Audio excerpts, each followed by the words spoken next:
Hello sir, miss तई ने आज जॉन रेस्टोरेंट में बुकिंग करवाई है। इसके एक बहुत खास आदमी ने इसे कॉल पर बताया, जिसे इसने तय पर नजर रखने का काम दिया था। ठीक है, तुम नजर रखो और कोई जरूरी बात हो तो बताना। ही हैंग अप द कॉल। इसने फोन उठाया और अपने मैनेजर को कॉल मिलाई। क्या मिस तय के नाम से कोई रिजर्वेशन है? इसने मैनेजर से पूछा। Yes sir. इनकी रिजर्वेशन को छोड़कर बाकी सारी रिजर्वेशन कैंसिल कर दो। एंड मेक श्योर इस टाइम में कोई परिंदा भी वहां पर ना मार सके। And decorate the whole restaurant. Did you get that?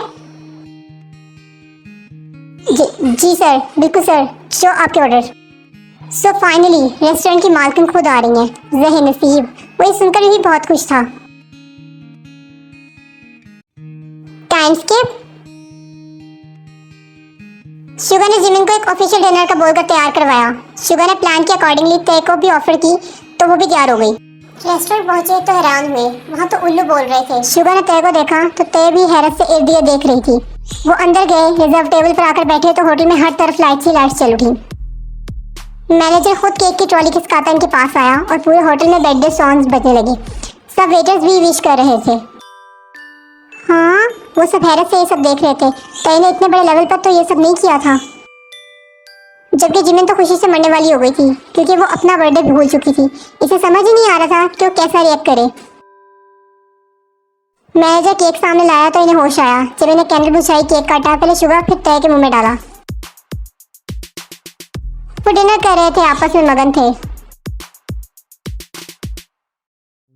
पर तय ऑफ मूड के साथ बैठी बाहर की जानिब देख रही थी। सारा रेस्टोरेंट खाली था, सिर्फ वही थे वहां पर। वही नजर इसे मुसलसल खुद को तकती महसूस हुई। John restaurant. OMG, John Jungkook. हाँ। इसने अपने दिमाग पर 100 बार लानत भेजी कि पूरे शहर में इसे वही रेस्टोरेंट मिला था और इसने ये पहले क्यों ना सोचा। दिल में आग सी भड़क उठी। हाँ, खरीदना चाहता है मुझे। यही है बेहुदा इंसान। इसने अपने इर्द गिर्द देखा, इसी वक्त इसका मैसेज रिंग हुआ। इसने फौरन खोलकर देखा कि अब वो क्या घोर अफसानी करने वाला है। मैसेज। किसे ढूंढ रही हो मेरी जान? हैरान ना हो। जॉन जोंगकुक की होने वाली वाइफ अपनी बहन को जो पार्टी दे, वो इतनी शानदार तो होनी ही चाहिए।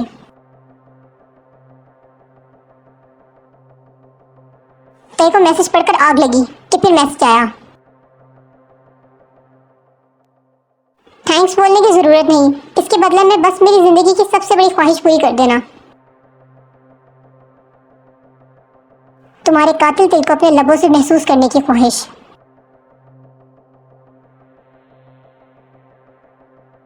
ओह, मुझे जान से लड़ती, बेहुदा, बेशरम, बेगैरत।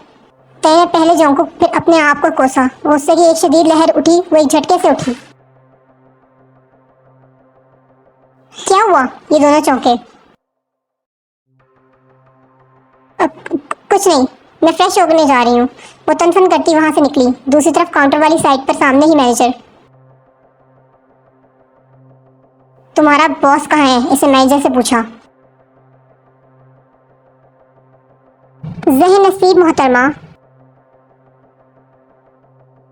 वो झटके से पीछे मुड़ी। जोंगकुक ने इशारा किया, मैनेजर समेत सब वहां से गायब हो गए।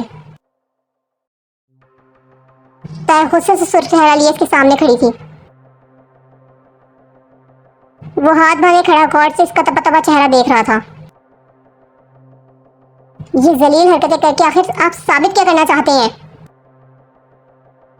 दौलत की चमक दिखाकर खरीदना चाहते हैं मुझे?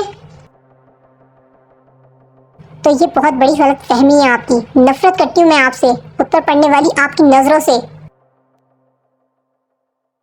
इतनी नफरत कि मुझे मेरी ही वजह से घिन आने लगती है। जब आपको पता है मैं इंगेज्ड हूँ और कुछ दिन में मेरी शादी होने वाली है,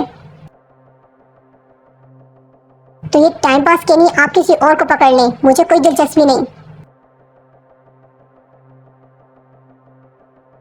ना आप में, ना आपकी दौलत में। वो गुस्से में बोलने पर आई तो फिर बोलती चली गई।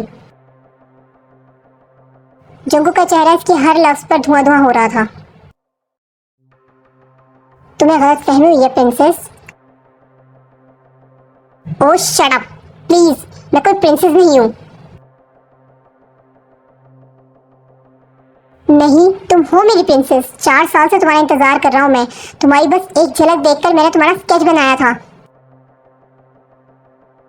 Stop it, just stop. अपनी कहानियां अपने पास रखें। आपको क्या मैं बेवकूफ लगती हूँ? मिनटों में स्केच बनवाना कौन सा मुश्किल काम होगा आपके लिए? बकौल आपके, अगर मेरे मोबाइल से पिक डिलीट करवा सकते हैं तो कुछ भी कर सकते हैं आप। जोंकुक ने मुट्ठियां जोर से भींची।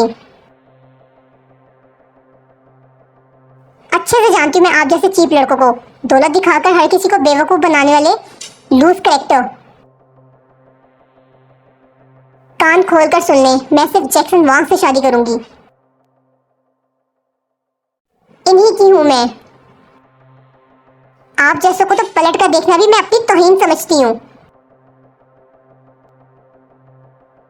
आपकी दौलत आपको मुबारक। इसने पर्स में से चेकबुक और पेन निकाला, एक ब्लैंक चेक काट कर इसकी तरफ उछाला।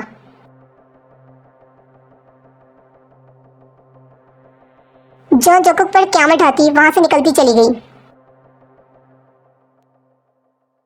वो तो चली गई, पर जोंकुक वही जमीन पर बैठता चला गया। इसके पकीज़ा इश्क की इतनी तौहीन, इसके सिर्फ और सिर्फ इसके नेक इतने कीमती जज्बों की ये औकात थी इसकी नज़र में। इसके किरदार की इतनी धज्जियां बिखेरी गई थी कि वो उठ ना सका।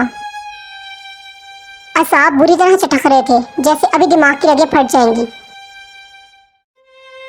सुर्ख आंखों से आंसू रवानी से बह रहे थे। हाँ, वो 6 फुट 3 इंच का लंबा चौड़ा मजबूत मर्द रो रहा था।